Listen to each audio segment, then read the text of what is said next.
Yeah, Archie can get very preachy. I mean, we don't have to like if you look online, like there like we've gone over basically like the highlights of like weird art, like weird Archie stuff that's like very like well known, but like whatever, who cares? We don't have to like tread original ground. Right. But like the other I mean, this is like people have talked about this a lot before, but like are you familiar with like the Spire Archie Christian comics? No, I'm not. I think Uh, my yeah. mom's very wary of religion, so I feel like that may have intentionally been kept away from me, but go on.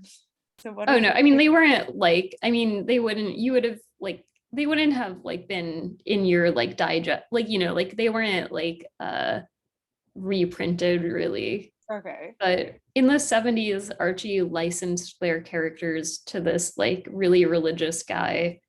Okay. And he started like writing and drawing like ultra religious Christian stories like with like the Archie. And like there was like I think like they had like one or two of like of his stuff like in like their like Christmas like like the like so the Spire comics weren't like intended for like mass like they weren't like published to the mass Archie audiences, so I think they're like pretty rare.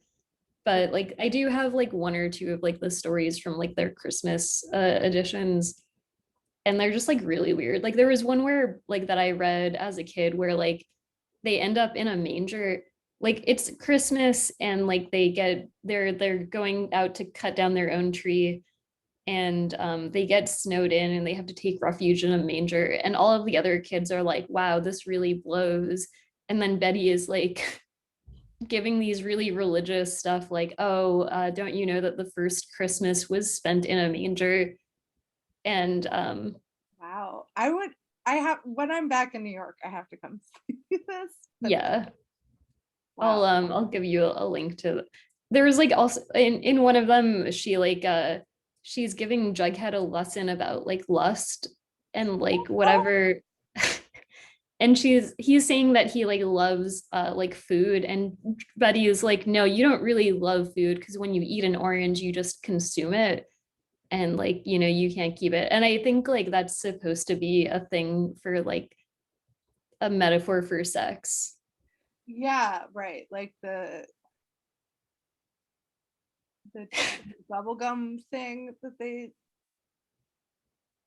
sorry, and But some religious organizations and occasionally in certain states in public schools, they will have children chew gum and then be oh, like, and then they'll be like, you can't make it be gum again. they'll be like, would you want to chew this gum that somebody else has already chewed? Mm. The people are the gum. That's the metaphor.